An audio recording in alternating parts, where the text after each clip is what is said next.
The Surete du Quebec police arrested 2 people in Montreal yesterday on behalf of the Calgary Police Service Homicide Unit in relation to the weekend murder in Dover. At approximately 3:30 a.m. on Saturday, October 28, 2017, officers were called to an apartment building in the 3400 block of 31A Avenue Southeast. Upon arrival, they found a deceased male in his 20s. During the course of the investigation, it was revealed a suspicious vehicle, that being a black Dodge truck, was seen fleeing the scene. The vehicle was identified and was subsequently reported stolen on Sunday, October 29th, 2017. On Tuesday, October 31st, 2017, Quebec police alerted CPS that they had pulled over the black Dodge truck, believed to be connected to the investigation. 2 men were taken into custody and arrested for murder after collaboration with the CPS Homicide Unit. On Monday, an autopsy by the Office of the Chief Medical Examiner formally identified the victim as Mavemba Eric Afonso, also known as Eric Afonso Mavemba, age 23, of Calgary. He died as a result of a shooting. It is believed Afonso was at the residence to visit a friend, but that he was alone in the residence at the time of the shooting. The initial motive is believed to be robbery of drugs and money within the residence. Murad Gazmi, age 21, Shano Jabay, age 22, both of Calgary, have been arrested on Canada-wide warrants for second-degree murder and have been remanded into custody in Montreal. Both will be transported back to Calgary. A Calgary court date has not yet been set. This is an ongoing investigation. Anyone with information is asked to call the Calgary Police Service at 403-266-1234 or the homicide tip line at 403-428-8877. And as always, people can contact Crime Stoppers anonymously if they have more information.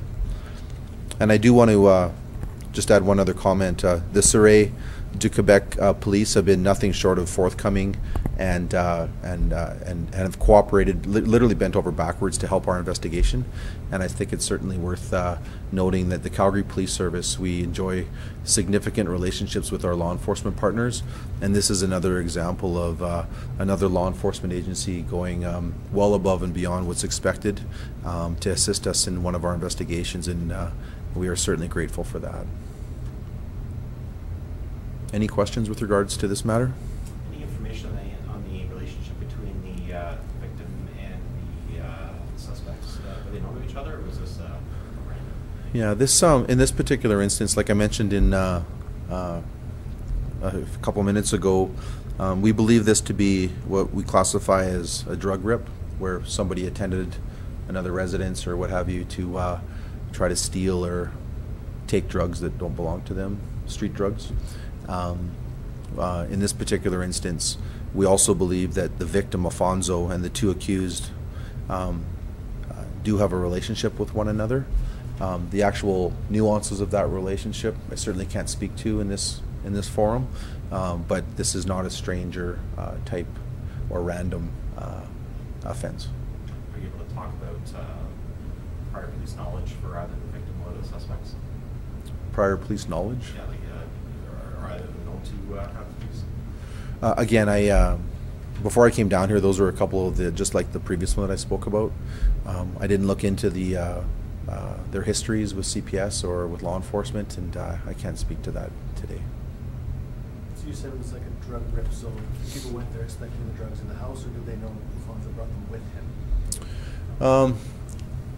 Well, a drug rip is really a robbery for drugs, and exactly what the accused persons in this matter were expecting or looking for, again, I can't speak to that, but I can say that often we talk often about the association between drugs and violence, and this would be an example of that. Of when you get involved in that lifestyle, there are unfortunately some consequences, and some of those consequences are that there are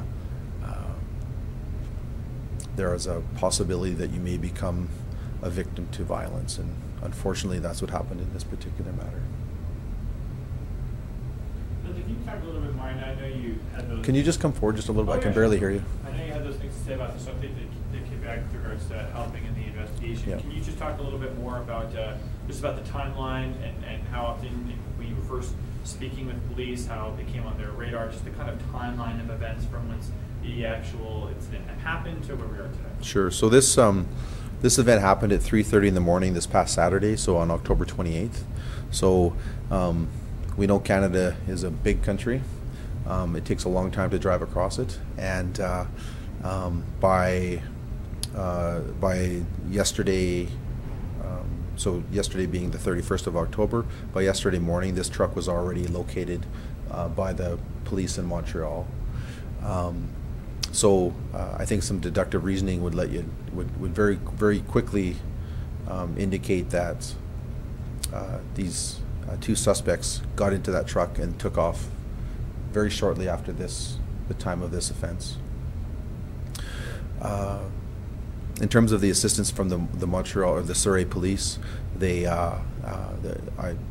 talk about good old-fashioned police work. You have a young patrol member who queries a license plate and learns very quickly that the license plate is from a stolen vehicle associated to something in Alberta, and does a really good job of safely taking those people into custody, contacting the Calgary Police Service. We sent out 2 investigators yesterday. Upon learning that, they flew out at the first available flight to Montreal, where they were able to conduct their investigation and conduct interviews. All along, we're not doing that in isolation.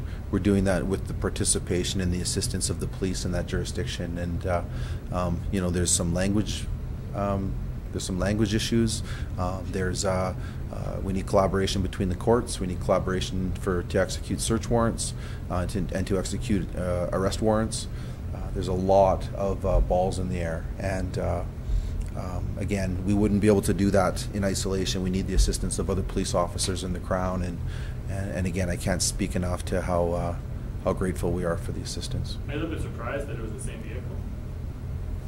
Sorry? Are you a little bit surprised because the vehicle it's my understanding that the vehicle that fled the scene was the same one that was found in Quebec, correct?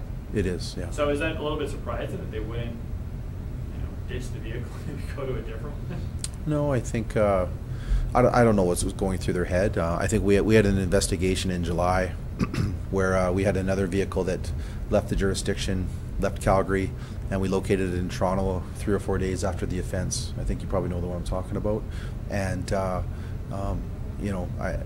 can't speak to what's going through people's heads, but I can say as much as Calgary has a huge geographical landmass, law enforcement is very well connected across the country. I've been up at this podium several times, and I've spoken about the cooperation and collaboration from law enforcement, and again, and my area just happens to reap the benefits of that, of the Calgary Police Service having a good reputation across Canada, and that as much as we help other agencies, they help us as well. And again, maybe these suspects believe that when they leave our jurisdiction that they can get away scot-free, and they cannot. And we will continue to track them down as best we can. Were they found with any weapons or drugs in the vehicle? I don't know what was inventoried in that vehicle. I can say that we're going to be executing a search warrant on that vehicle in Quebec, and there are certain logistics that have to go with that. And again, to speak to the collaboration, we are relying on our police partners in Quebec to execute that search warrant for us, to do a proper forensic analysis of that vehicle, which I'm confident in that they're going to be able to do without any issues. Obviously, that's not free to have that kind of operation go about. So is it Montreal flipping the bill for that, or for the forensic testing? I don't know. If we get a bill for it, we'll pay for it. If they, it's not uncommon for some police services to ask for our assistance, and I'll assign investigators to an investigation. I don't send them a bill. If they choose to send us a bill, we'll pay for it. If they choose to do that on our behalf, then we'll again be appreciative of that as well. As an investigator, how satisfying is it to have such a swift, clean resolution to what really seems like a brutal murder? Well, I can't speak for the investigators in the sense that they're tired. We've been busy. You look at since the start of the summer, since July, how we've been really run off our feet.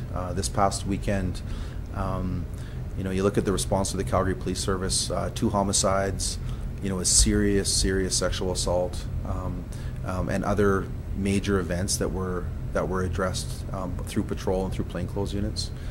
So, on one hand, it's I guess as the commander of the area, I'm pleased because it might give us some breathing room. That's important. That I don't want any of my investigators to get burnt out. But on the flip side of that, there's always another file. We have to go back to some of our files, even though, you look at our count for homicides this year. I think we're at about 24, 25. Those homicides, that number may be low on average on an annual basis, but there's always a file that's from 2015 or 16 or 2011. The work really never ends, and we're not complaining. It's just it's nice to have a bit of a rest that way.